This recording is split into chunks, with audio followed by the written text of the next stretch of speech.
کھانے پر ہی اس کی پیشی ہو گئی۔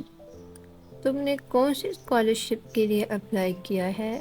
مہتاب بتا رہی تھی، کیا بات ہے؟ آغا جان نے جیسے ایک دم یاد آنے پر کھانے سے ہاتھ روک کر پوچھا۔ اسکالرشپ؟ آرزو نے آبرو اٹھائی۔ ندا اور سامیہ باتیں کرتی چھٹک گئیں۔ فضا چچی نے حیرت سے گلاس رکھا اور فواد لقمہ منہ میں ڈالتے ہوئے بری طرح ٹھونکا تھا۔ باقی سب بھی ایک دم رک کر اسے دیکھنے لگے۔ وہ جو بہت اطمینان سے بازو بڑھا کر رائتا کا رونگا اٹھا رہی تھی۔ جی آغا جان، برٹش ہائی کمیشن کی طرف سے کچھ اسکالرشپس اناؤنس ہوئی تھیں ماسٹرز کے لیے، میں نے اپلائی کر دیا۔ اب وہ بڑا چمچہ بھر کر رائتا چاولوں پر ڈال رہی تھی۔ امید ہے جلد ہی مل جائے گی، پھر میں انگلینڈ چلی جاؤں گی۔ سوچ رہی ہوں وہیں ساتھ ساتھ جاب وغیرہ بھی کر لوں، آخر خرچے بھی پورے کرنے ہوتے ہیں۔ چمچہ چاولوں میں ہلا کر رائتا مکس کرتے اس نے لاپرواہی سے وہ اطلاع دی، اور اسے لگا تھا کہ ابھی گھر بھر میں طوفان کھڑا ہو جائے گا۔ مگر ویری گڈ، ضرور اپلائی کرو۔ آغا جان پھر سے کھانے کی طرف متوجہ ہو گئے۔ اب یہ حیران ہونے کی باری محمل کی تھی۔ اس نے لمحے بھر کو ٹھٹک کر انہیں دیکھا، پھر رک کر بولی، تھینک یو آغا جان۔ اس کے الفاظ پر جہاں مسرت اطمینان سے کھانے لگی، وہاں ٹیبل پہ بہت سے لوگوں کی خاموش معنی خیز نگاہوں کے تبادلے ہوئے تھے۔ وہ سر جھکائے چاول کھاتی رہی۔ امید تو نہ تھی کہ وہ کوئی ڈرامہ کھڑا نہ کریں گے، مگر وجہ بھی فوراً سمجھ میں آ گئی۔ وہ باہر چلی جائے تو ان سے جائیداد میں سے کون حصہ مانگنے کھڑا ہوگا؟ ان کے لیے تو اچھا ہی تھا کہ وہ چلی جائے۔ ایسے تو نہیں چھوڑوں گی تم لوگوں کو میں، چلی بھی گئی تو ایک دن ضرور واپس آؤں گی اور اپنا حصہ طلب کروں گی، اور تم سب کو ہر اس عدالت میں گھسیٹوں گی جہاں جانے سے خوف کھاتے ہو۔ اس نے دل ہی دل میں تہیہ کیا تھا۔ پھر جب پانی کا جگ اٹھانے کو سر اٹھایا تو یکدم چونکی۔ بے توجہی سے کھانا کھاتا فواد اسے ہی دیکھ رہا تھا۔ اسے سر اٹھاتا پا کر فوراً اپنی پلیٹ پر جھک گیا، اور بعد میں پھپھو نے کتنا ہی کہا، میری فائقہ نے آج پڈنگ بنائی ہے، کہہ کر اسے روکنا چاہا۔ وہ کرسی دھکیل کر اٹھ کھڑا ہوا۔ مجھے کام ہے، میں چلتا ہوں۔ ہاں بیٹا تم کام کرو، مہتاب نے فوراً اس کی تائید کی تھی، اور ادھر پھر ہائیں ہائیں کرتی رہ گئی۔ وہ لمبے لمبے ڈھک بھرتا باہر نکل گیا۔ اس کا دل یکدم سا اداس ہو گیا تھا، پتہ نہیں کیوں۔ دور بینچ میں بیٹھی سیاہ فام لڑکی کو دیکھ کر اس کے قدموں میں تیزی آ گئی۔ وہ سبک رفتاری سے چلتی بینچ کے قریب آئی۔ Good morning. سیاہ فام لڑکی نے چونک کر سر اٹھایا، پھر ذرا سا مسکرائی۔ Good morning to you. وہ اسی طرح کتاب کے کناروں پر مضبوطی سے ہاتھ جمائے بیٹھی تھی۔ میں دراصل محمل متذبذب ہی اس کے ساتھ بیٹھی۔ مجھے کل کے رویے پہ بہت شرمندگی ہے۔ میں کبھی بھی اتنی روڈ نہیں ہوتی، اور جانے تو مجھے برا نہیں لگا۔ نہیں، I am sorry, really sorry, میں کچھ پریشان تھی۔ میں نے تو تمہیں تمہاری ہر پریشانی کا حل بتایا تھا، تم خود ہی اس کی طرف نہیں آنا چاہتی۔ نہیں، وہ اس نے بے ساختہ نگاہیں چرائیں۔ مجھے اس کتاب سے کوئی دلچسپی نہیں ہے، مگر اس کتاب کو تم سے ہے۔ اس نے مجھے کہا ہے کہ میں اسے تمہارے حوالے کر دوں۔ وہ بری طرح چونکی تھی۔ پہلی گفتگو میں بھی اس نے اسے کوئی ایسی ہی بات بتائی تھی۔ یہ کتاب مجھے جانتی ہے، 100% جانتی ہے۔ تمہاری زندگی کی ساری کہانی اس میں لکھی ہے، گزرے واقعات اور آنے والے حالات۔ واقعی؟ وہ ششتر سی اسے دیکھ رہی تھی، عجب بے یقینی سے بے یقینی تھی۔ ہاں، اس میں سب لکھا ہے۔ تم نے میری زندگی کی کہانی پڑھی ہے؟ نہیں، وہ نہیں پڑھ سکتی۔ کیوں؟ کیا تم نے یہ کتاب پوری نہیں پڑھی؟ میں نے پوری پڑھ رکھی ہے، مگر مجھ پہ صرف تمہاری زندگی کی کہانی صرف تم پر ہی کھلے گی۔ تم یہ کیا کہہ رہی ہو؟ میری کچھ سمجھ میں نہیں آ رہا۔ اب کہ وہ واقعی پریشان ہو گئی تھی۔ آ جائے گی، ہر بات سمجھ میں آ جائے گی، بس تھوڑا وقت لگے گا۔ وہ اسے دیکھ کر رہ گئی۔ وہ لڑکی کون تھی، کہاں سے آئی تھی، اور یہ کتاب کس نے اس کے لیے صدیوں قبل لکھوا کر چھوڑی تھی؟ کچھ سمجھ میں نہ آتا تھا۔ بس کا ہارن بجا تو وہ چونکی اور بغیر کچھ کہے تیزی سے اٹھ کھڑی ہوئی۔ سیاہ فام لڑکی مسکراتے ہوئے اسے بس میں سوار ہوتے دیکھ رہی تھی۔ فواد کو چائے کمرے میں دے آؤ، اور محمل تم ٹرالی باہر لے آؤ۔ دائی مہتاب اپنی اصلی بے نیازی سے حکم صادر کر کے پلٹ گئی تو ٹرالی سیٹ کرتی محمل کسی خیال سے چونکی۔ فواد کی ٹرے الگ سیٹ کر دو محمل، میں دے آؤں گی، تم ٹرالی باہر لے جاؤ۔ میں نہیں لے کر جا رہی ٹرالی، تنگ آ گئی ہوں میں ان ذلیل لوگوں کے سامنے۔ اچھا چپ کرو۔ مسرت منہ کھلا کر آگے بڑھی اور ٹرالی کا کنارہ تھام لیا۔ میں لے جاتی ہوں، تم فواد کو چائے دے آؤ۔ اور یہی تو وہ چاہتی تھی۔ وہ شانے اچکار کر بظاہر لاپرواہی سے فواد کی ٹرے سیٹ کی اور پھر اسے اٹھا کر دب دب سیڑھیاں چڑھتی گئی۔ فواد بھائی، دروازے پہ ہلکا سا ناک کیا۔ آ جاؤ۔ اس نے دروازہ دھکیلا تو وہ کھلتا چلا گیا۔ فواد بازو آنکھوں پر رکھے بیڈ پر نیم دراز تھا۔ فواد بھائی، آپ کی چائے؟ ہاں رکھ دو۔ وہ کسل مندی سے اٹھا، انداز سے تھکا تھکا لگ رہا تھا۔ کیا بات ہے فواد بھائی، آپ کچھ پریشان لگ رہے ہیں؟ اس نے ٹرے میز پر رکھی اور کپ اٹھا کر اس کے قریب آئی۔ ہاں کچھ نہیں، آفس کا مسئلہ ہے۔ اس نے چائے کے لیے ہاتھ بڑھایا تو اسے کپ پکڑاتے محمل کی انگلیاں اس کے ہاتھ سے ذرا سی مس ہوئیں۔ اس نے فوراً ہاتھ کھینچ لیا تو وہ بے سختہ مسکرا دیا۔ پھر چائے کا گھونٹ پڑا۔ چائے تو تم اچھی بناتی ہو، اماں نے بنائی ہے۔ وہ جذبے سے اس کے سامنے کھڑی تھی، اونچی بھوری پونی تیل والی دراز قد سی محمل۔ لائی تو تم ہو، بڑا ذائقہ ہے تمہارے ہاتھ میں۔ اچھا، وہ مسکرا دی۔ اور یہ انگلینڈ جانے کا کیا سین ہے؟ وہ میں آگے پڑھنا چاہتی ہوں۔ سر جھکائے کھڑی انگلیاں مروڑ رہی تھی۔ مگر تم جاب کرنے کا کہہ رہی تھی۔ مجھے یہ بات اچھی نہیں لگی تھی۔ وہ چائے کا کپ سائڈ پر رکھے بہت سنجیدگی سے اسے دیکھ رہا تھا۔ میں صرف اپنے خرچوں کے لیے جاب کرنا چاہتی ہوں۔ جی اتنی بزنس امپائر یہ کون سنبھالے گا؟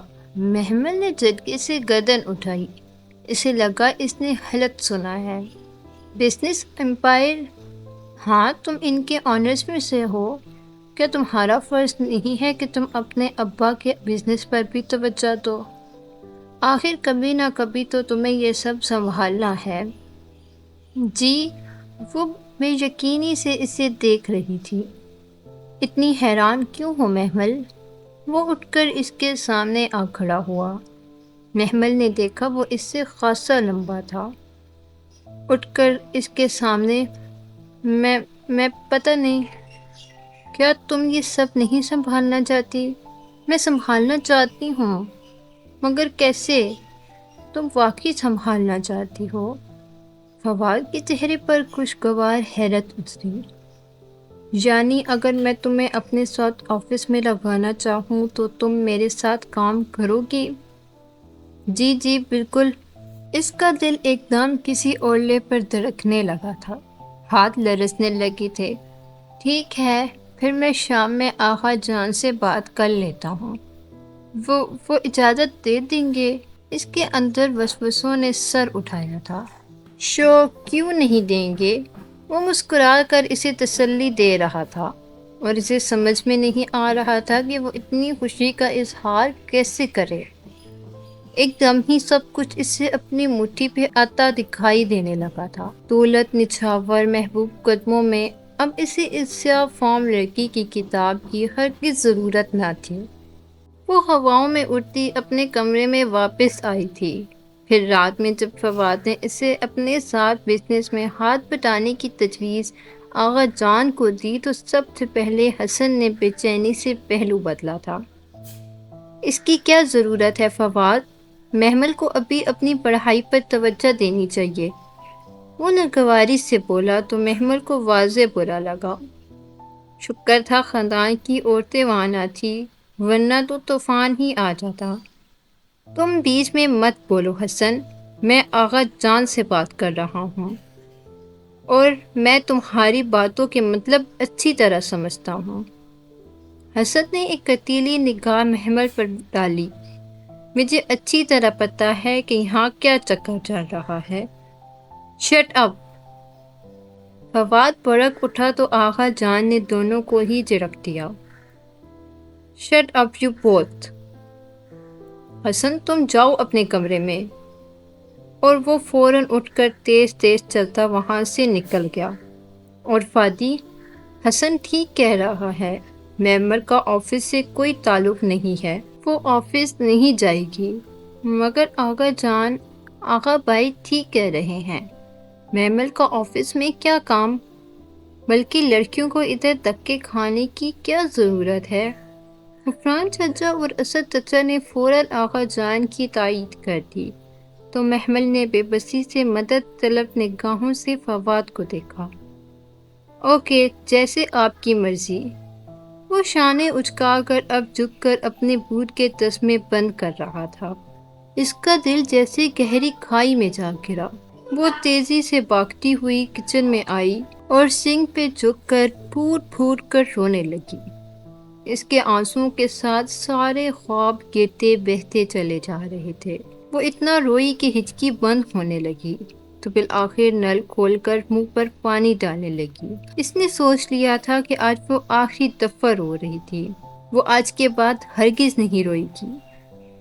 اس نے سیدھے طریقے سے سب کچھ واپس حاصل کرنے کا سوچا تھا، لیکن ان لوگوں کو سیدھا طریقہ راست نہیں آیا تھا۔ ٹھیک ہے، اب اگر ان سے انتقام لینے کو جادو یا سفلی علم کا سہارا بھی لینا پڑے تو وہ ضرور لے گی۔ اسے اب صبح کا انتظار تھا۔ صبح اسے بس اسٹاپ پہ جا کر اس سیاہ فام لڑکی سے کتاب لینی تھی، ویسے نہیں تو ایسے ہی۔ چہرے پر ٹھنڈا پانی ڈالتے ہوئے اس نے نفرت سے سوچا تھا۔ صبح اسے کالج نہیں جانا تھا، ایگزامز ختم ہو چکے تھے، مگر وہ پھر بھی بہانہ کر کے مخصوص اوقات سے آدھا گھنٹہ پہلے ہی اسٹاپ پر چلی آئی تھی، اور اب مسلسل بینچ کے آس پاس ٹہل رہی تھی۔ سیاہ فام لڑکی ابھی تک نہیں آئی تھی۔ محمل بار بار کلائی پر بندھی گھڑی دیکھتی، پھر بے چین نگاہوں سے گردن ادھر ادھر گھمائی، بری اونچی پونی ٹیل بھی ساتھ ہی جھولتی۔ اسے شدت سے اس لڑکی کا انتظار تھا، اور آج تو لگتا تھا جیسے وقت بہت دیر سے گزر رہا ہے۔ بالآخر وہ تھک کر بینچ پہ بیٹھی اور سر دونوں ہاتھوں میں تھام لیا۔ کیا میرا انتظار کر رہی تھی؟ اس نے اس کے کندھے پہ ہاتھ رکھا تو وہ کرنٹ کھا کر اٹھی۔ وہ سیاہ فام لڑکی سامنے کھڑی مسکرا رہی تھی۔ میں تمہارا ہی ویٹ کر رہی تھی، اور میں جانتی ہوں کہ کیوں۔ وہ آرام سے بینچ پہ بیٹھی، بہک کر اسٹیپ کندھے سے اتار کر ایک طرف فارغ ہو کر محمل کا چہرہ دیکھا۔ تم تھک گئی ہو؟ ہاں، میں تھک گئی ہوں، میں تنگ آ گئی ہوں۔ اس دنیا میں میرے لیے کچھ نہیں ہے، کوئی نہیں ہے۔ او نو، ایسے نہیں کہتے۔ ابھی تو تمہیں وہ کچھ لینا ہے جس کی چمک سے تمہاری آنکھیں چوند رہ جائیں گی۔ ابھی تو تم صحیح راستے پہ آئی ہو۔ مجھے صحیح اور غلط کا نہیں پتا، اور نہ ہی میں صحیح اور غلط تصدیق میں پڑھنا چاہتی ہوں۔ اس نے بے اختیار نگاہیں چرائی تھیں، اپنے دل سے، اپنے اندر بیٹھے گرد کے احساس سے۔ کوئی بات نہیں، شروع میں یہ کتاب مشکل لگے گی، جیسے کوئی عذاب ہو، قید ہو، مگر پھر تم عادی ہو جاؤ گی۔ اور ویسے ہی مسکرا رہی تھی۔ یہ کتاب مجھ سے کیسے بات کرے گی؟ محمل سحر زدہ ہی اس کی گود میں رکھی کتاب کو دیکھ رہی تھی۔ روز اس کا ایک صفحہ پڑھنا، اگر مشکل لگے میں تمہیں کچھ ایسے لوگوں کا بتاؤں گی جو اس کتاب کا علم سکھاتے ہیں، بالکل خاموشی سے چپ چاپ اپنا کام کرتے ہیں۔ میں تمہیں ادھر لے جاؤں گی، وہ تمہاری اس زبان کا علم سکھائیں گے جس میں یہ کتاب لکھی ہے۔ پھر جب تم روز اس کا ایک ایک صفحہ پڑھنے کے قابل ہو جاؤ گی تو تم جانو گی کہ ہر صفحہ تمہارے لیے یسٹرے کی رودات ہے اور تمہیں تمہاروں کی تدابیر بتا رہا ہے۔ اگر میں ایڈوانس میں ایک صفحہ آگے پڑھ لوں تو مجھے اپنے آنے والے کل کا علم ہو جائے گا، ہے نا؟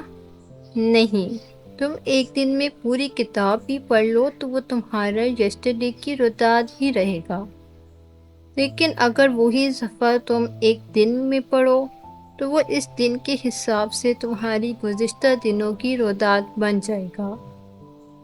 کیا مطلب؟ وہ الجھ سی گئی۔ یہ کیسے ہو سکتا ہے کہ ایک ہی صفحے کا ایک ہی دن میں مطلب بدل جائے؟ اگر یہ نہ ہوتا تو کیا تم آج اس کتاب کی طرف یوں کھینچی چلی آتی؟ تم واقعی یہ کہہ رہی ہو؟ وہ اندر ہی اندر خوف زدہ بھی تھی۔ تمہیں شک ہے کیا؟ نہیں، مگر تم مجھے یہ کیوں دے رہی ہو؟ تمہارا اس میں کیا فائدہ؟ اپنی دانست میں محمل نے خاصا عقل مندانہ سوال کیا تھا۔ میرا ہی تو اصل فائدہ ہے۔ پھر اسی پر اسرار طریقے سے مسکرائی۔ جو کچھ تمہیں حاصل ہوگا اس کا ایک شیئر تو مجھے مل ہی جائے گا۔ شیئر؟ وہ دنگ رہ گئی۔ کیا مطلب؟ کتنا شیئر؟ کتنے پرسنٹ؟ خود شاید آدھا، شاید اس سے کچھ کم، معلوم نہیں۔ مگر یہ تمہارا مسئلہ نہیں ہے، میرا حصہ مجھ تک پہنچ جائے گا۔ یہ کتاب خود میرے پاس آ کر مجھے میرا حصہ دلوائے گی۔ اچھا؟ وہ متحیر سی تھی۔ پھر میں یہ لے لوں؟ پہلے خوب اچھی طرح سوچ لو۔ سب سوچ لیا ہے، تیزی سے بولی۔ کتاب پر ہاتھ رکھا، مبادا اسے واپس نہ لیا جائے۔ پھر لے جاؤ یہ، مگر یاد رکھنا یہ ایک بہت بڑا بوجھ ہے جو میں تمہیں دے رہی ہوں۔ اگر تم نے وہ جنہیں تم عملیات کہتی ہو کر لیے اور ویسے ہی کیا جیسے کتاب تمہیں کہے تو پھر سب کچھ بدل جائے گا۔ تم اس کتاب میں رہنے لگو گی، اس سے بات کرنے لگو گی، اس کے علاوہ تمہیں کچھ سمجھ نہیں آئے گا، دیوانی ہو جاؤ گے، پھر زدہ مجنوں، اور پھر اگر تم نے اس کو چھوڑنا چاہا تو تباہ ہو جاؤ گی۔ جو ملا تھا وہ جائے گا، جو پہلے سے تھا وہ بھی عذاب بن جائے گا۔ جاؤ اسے لے جاؤ۔ اس نے سیاہ جلد والی باری کتاب اٹھا کر اس کی طرف بڑھائی، اور جب محمل ابراہیم نے اسے تھامنا چاہا تو اس کے ہاتھ لرز رہے تھے۔ Thank you. کیا یہ مجھے تمہیں واپس کرنی ہوگی جب میں پوری پڑھ لوں، ختم کر لوں؟ تب پھر سے شروع کر دینا۔ یہ کتاب کبھی پرانی نہیں ہوگی۔ ٹھیک ہے۔ وہ کپکپاتی انگلیوں سے کتاب پکڑے تیز چلتی گھر کی سمت بڑھ گئی۔ کتاب کی سیاہ جلد سرد تھی، بے حد سرد۔ کوئی اسرار تھا اس میں، کوئی قدیم راز جسے وہ آج بے نقاب کرنے جا رہی تھی۔ جب اس نے گیٹ کھولا تو اسے محسوس ہوا کہ اس کی ٹانگیں کانپ رہی تھیں اور دل تو ایسے دھڑک رہا تھا جیسے ابھی سینہ توڑ کر باہر آ گرے گا۔ بہت بھاری بوجھ تھا جو اس تھکی ہوئی لڑکی نے لیا تھا۔ اندر ہی اندر اس کا دل ڈر رہا تھا، کہیں وہ تباہی کے کسی راستے کی طرف تو نہیں جا رہی۔ یہ سیاہ علم، سفلی عملیات، یہ اچھی چیزیں تو نہ تھیں، پھر وہ کیوں اسے اٹھا لائی تھی؟ اس نے رک کر سوچنا چاہا، مگر واپسی کا کوئی راستہ نہ تھا۔ دولت نچھاور محبوب قدموں میں دنیا پہ راج، اسے بہت سی چیزیں اکٹھی کرنی تھیں، اور وہ کتاب اس کے ہر مسئلے کا حل تھی۔ اسے بیگم نعمان کے بیٹے کا ٹھکرایا کیا رشتہ یاد آیا، اسے رات فواد کی بات پہ کارروم مل یاد آیا، اسے اپنی بے پناہ دولت بھی یاد آئی تھی، جس کی پیش کوئی اور کر رہا تھا۔ پھر وہ کیسے اس لڑکی کو وہ کتاب سب خزانوں کی کنجی واپس کر آتی؟ پھر وہ نہیں رکی اور کتاب سینے سے لگائے سر جھکائے تیز قدموں سے جلدی لاؤنج میں داخل ہوئی۔ کہاں سے آ رہی ہو؟ وہ اپنے خیالوں میں گم تھی، آواز پہ گھبرا کر 2 قدم پیچھے ہٹی۔ سامنے تائی مہتاب قدرے مشکوک نظروں سے اسے دیکھ رہی تھی۔ وہ تائی، نادیہ سے کچھ نوٹس لینے تھے، ذرا اسٹاپ تک گئی تھی، اماں کو بتا کر گئی تھی۔ ہاں، تمہاری ماں تو کہیں کی لینڈ لیڈی ہے، جس کی اجازت کافی تھی، اور وہ تائی چچا کو بھی بتایا تھا۔ پہلی دفعہ وہ تائی کے سامنے یوں بکھلا رہی تھی۔ اچھا جاؤ، سر نہ کھاؤ۔ تائی بیزاری سے ہاتھ چلا کے آگے بڑھ گئی۔ وہ کمرے کی طرف لپکی اور جلدی سے الماری کھول کر ایک خانے میں سارے کپڑوں کے نیچے وہ دبی سیاہ کتاب چھپا دی۔ پھر محمل باہر اماں نے پکارا تو وہ جلدی سے چہرے پہ آیا پسینہ پونچھتی باہر آئی۔ جی؟ مسرت جو کچن میں سارے گھر کے ناشتے بنانے میں مصروف تھی، پین میں انڈا پلٹتے ہوئے مڑ کر اسے دیکھا۔ تم تو کالج گئی تھیں، اتنی جلدی آ گئی؟ جی بس۔ خیریت؟ اوہو، آج سب کو میری فکر کیوں پڑ گئی ہے؟ نادیہ سے نوٹس لینے تھے، مل گئے تو آ گئی۔ وہ خواہ مخواہ ہی چڑ گئی، پھر ادھر ادھر کے برتنوں میں ہاتھ مارتی بظاہر کچھ تلاش کرنے لگی۔ میں تو ایسے ہی پوچھ رہی تھی۔ اچھا ناشتہ تو کر لو۔ نہیں، بھوک نہیں ہے۔ وہ بس منظر سے ہٹنا چاہتی تھی۔ باہر لاؤنج میں آ گئی۔ ذہن میں ابھی تک الماری میں کپڑوں کے پیچھے چھپی کتاب میں اٹکا ہوا تھا، پھر گھر کے کام کاج، صفائی، اور اس کے بعد مسرت کے ساتھ مشین لگائے وہ مکان کی انداز میں خاموشی سے کام کرتی رہی۔ مسلسل اس کا دل پلٹ پلٹ کر اس کتاب کی طرف جاتا تھا۔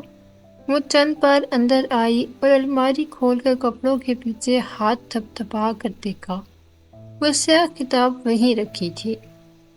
پھر سارا دن وہ موقع ڈھونڈتی رہی کہ اسے جا کر پڑھے، کچھ تو پتہ چلے، کوئی راہ تو نکلے، مگر کاموں کے بوجھ اور کچھ فطری سا خوف تھا کہ وہ اس کتاب کو نکالنے کی ہمت نہ کر سکی۔ رات کھانے کے بعد اس نے جب سب کو ڈائننگ ہال میں سویٹ ڈش میں مصروف پایا تو بالآخر الماری سے وہ بھاری کتاب نکالی اور اسے سینے سے لگائے دبے پاؤں سیڑھیاں اوپر چڑھتی گئی۔ ڈائننگ ہال سے براستہ لاؤنج کچن کی طرف جاتی مہتاب تائی نے چونک کر اسے آخری سیڑھی پھلانگتے دیکھا۔ محمل کیا کرتی پھر رہی ہے آج؟ انہوں نے پیچھے آتی نائمہ چچی کو روک کر سرگوشی میں پوچھا۔ ابھی کوئی کتاب اوپر لے گئی ہے۔ اچھا۔ وہ تجسس میں تائی کے قریب آئیں۔ پڑھائی وڑھائی تو اب ختم ہے، اور چھت پہ تو کبھی نہیں گئی پڑھنے، ضرور دال میں کچھ کالا ہے۔ وہ ان سرگوشیوں سے بے خبر باہر ٹیرس پر نکل آئی۔ آہستہ سے دروازہ بند کیا اور ریلنگ کے ساتھ نیچے زمین پہ بیٹھ گئی۔ کتاب گھٹنوں پر رکھے وہ کتنی ہی دیر اسے دیکھتی رہی۔ محرومیوں، نارسائیوں اور دکھوں اس کئی برس پرانے کرب کی اب جیسے انتہا ہو چکی تھی۔ اس سے اب مزید برداشت نہ ہوتا تھا۔ غلط ہو یا صحیح، زندگی سے اپنا حصہ ضرور وصول کرے گی۔ ایک ٹھوس اور قطعی فیصلہ کر کے محمل ابراہیم نے کتاب کی سیاہ جلد پہ ہاتھ رکھا۔ وہ بے حد سرد تھی، ٹھنڈی اور پرسکون۔ جلد پلٹنے ہی لگی تھی کہ ایک دم ٹیرس کا دروازہ دھار سے کھلا۔ اس نے گھبرا کر سر اٹھایا۔ ایک منٹ کو تو زمین آسمان اس کی نگاہوں کے سامنے گھومنے لگے۔ آغا جان، دونوں چچا، تائی مہتاب، نائمہ چچی اور لڑکیاں اور مسرت بھی ایک ساتھ باہر آئے تھے۔ یہ کیا ہو رہا ہے یہاں؟ آغا جان غصے سے گھبرائے تھے۔ محمل، کیا کر رہی ہو ادھر؟ وہ ہکا بکا منہ کھولے انہیں دیکھتی رہ گئی۔ ادھر کیا بیٹھی ہو؟ سامنے آؤ۔ تائی مہتاب چمک کر بولی۔ اس کی تو جیسی ٹانگوں میں جان ہی نہ رہی تھی۔ وہ مشکل اٹھی اور 2 قدم آگے بڑھی۔ کتاب اسی طرح دونوں ہاتھوں میں پکڑی تھی۔ پورا جسم لرز رہا تھا۔ آغا جان، میں پوچھ رہا ہوں، اتنی رات کو ادھر کیا کر رہی ہو؟ میں پڑھ رہی ہوں۔ لفظ لبوں پر ہی دم توڑ گئے۔ اس کی ٹانگیں کانپنے لگی تھیں۔ کیا پڑھ رہی ہو؟ ادھر دکھاؤ۔ آغا جان کی لہجے کی سختی کم نہیں ہوئی تھی۔ انہوں نے کتاب لینے کو ہاتھ بڑھایا تو وہ بدک کر پیچھے ہٹی۔ کچھ نہیں۔ اس نے کتاب پیچھے کرنی چاہی اور پھر اس نے دیکھا۔ آغا جان کے پیچھے کھڑی مسرت کی آنکھوں میں آنسو تھے اور تائی فاتحانہ مسکرائی تھی۔ ارے ہم بھی تو دیکھیں، یہ لڑکی کوئی چاند ضرور چڑھائے گی۔ اس کے ارد گرد جیسے دھماکے ہو رہے تھے۔ نہیں تائی، نہیں۔ وہ پھٹی پھٹی نگاہوں سے انہیں دیکھتی نفی میں سر ہلا رہی تھی۔ میں نے کچھ نہیں کیا، میں تو… آغا جان نے زور سے اس کے ہاتھوں سے کتاب چھینی۔ پڑھ رہی تھی تو دکھاتی کیوں نہیں ہو؟ ایک غصوری نظر اس پر ڈال کر انہوں نے کتاب اپنے سامنے کی۔ میں بھی کہوں، کیوں راتوں کو چھت پہ آ جاتی ہے؟ کس کے ساتھ منہ کالا کرتی ہے؟ یہ زبان جو اتنی لمبی ہو رہی ہے۔ ارے میں بھی کہوں، کوئی تو ہے اس کے پیچھے۔ آغا صاحب، اس سے کہیں کہ جس مردود کے لیے بھی یہ چٹھیاں ڈالنے ادھر آتی ہے، اس سے کہے کہ ابھی آئے اور 2 بول پڑھا کر اسے لے جائے۔ خاندان بھر میں بدنام کرے گی ہمیں۔ اور اسے لگا آج وہ واقعتاً ہار گئی ہے۔ آغا جان کتاب کے صفحے پلٹ رہے تھے۔ ہر پلٹتے صفحے کے ساتھ اس کا دل ڈوبتا جا رہا تھا۔ اس نے سر جھکا کر آنکھیں سختی سے بھینچ لیں۔ آج وہ اسے یقیناً قتل کر ڈالیں گے۔ وہ جو عملیات میں پڑ گئی ہے، کبھی نہیں بخشیں گے۔ شرم نہیں آتی تمہیں، گھٹیا عورت؟ آغا جان ایک دم سے ڈھارے تو اس کی رہی سہی جان بھی نکل گئی۔ اسے لگا وہ لہرا کر گرنے کو آغا۔ میں نے کیا کیا ہے؟ تائی کی ہکلاتی آواز نکلی۔ محمل نے جیسے کسی خواب سے جاگ کر سر اٹھایا۔ وہ کھلی کتاب ہاتھ میں پکڑے محمل سے نہیں، تائی سے مخاطب تھے۔ نہیں، شرم نہیں آئی ایک یتیم بچی پر الزام لگا کر؟ ہم سب کو اکٹھا کر کے ڈوب مرو تم، ایسے الفاظ کہنے سے پہلے۔ وہ اب چھت پر پڑھ بھی نہیں سکتی؟ محمل نے زور سے آنکھیں جھپکائیں۔ یہ آغا جان کیا کہہ رہے تھے؟ مگر آغا صاحب، وہ اس کتاب میں ڈوب مرو تم بے دین عورت، وہ قرآن پڑھ رہی تھی۔ تم قرآن کی حرمت کو تو پاس رکھ لیتی۔ اسے چوما آنکھوں سے لگایا اور محمل کی طرف بڑھا دیا۔ انہوں نے سیاہ کتاب بند کی۔ بیٹا، نیچے پڑھ لیتی تو سب پریشان نہ ہوتے۔ یہ لو۔ وہ اسے تھما کر ایک گٹیلی نگاہ ان عورتوں پر ڈال کر واپس ہو لیے۔ نہ تو اب چوروں کی طرح پڑے گی تو بندہ شک تو کرے گا ہی، ورنہ میرا کیا دماغ خراب ہے کہ میں یوں کہتی۔ تائی شرمندہ ہی پڑ گئی۔ آغا جان کبھی کبھار انہیں یوں ہی سب کے سامنے جھڑک دیا کرتے، خصوصاً جب وہ اپنے رشتہ داروں پر بے دریغ پیسے لٹاتی تھیں۔ نہیں تو کیا۔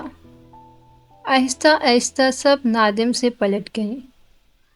وہ اسی طرح ساکت کی کتاب ہاتھ میں لیے کھڑی رہی۔ ٹیرس خالی ہو چکا تھا، سب جا چکے تھے، وہ پرسکون اور سرخوں مسرت بھی، اور وہ اسی طرح پتھر کا بت بنی وہیں کھڑی رہی۔ اس کتاب کا ہر صفحہ تمہارے لیے گزرے دن کی روداد ہے۔ یہ کتاب بھی پرانی نہیں ہوگی۔ تم سب کو اپنی مٹھی میں کر کے دنیا پر راج کرو گے۔ اس سیاہ فام لڑکی کا ایک ایک فقرہ تمانچے کی طرح اس کے منہ پر برس رہا تھا۔ تراخ تراخ تراخ۔ اسے لگا وہ کبھی اپنی جگہ سے ہل نہیں سکے گی، یوں ہی صدیوں اس اندھیرے ٹیرس پر کھڑی رہے گی۔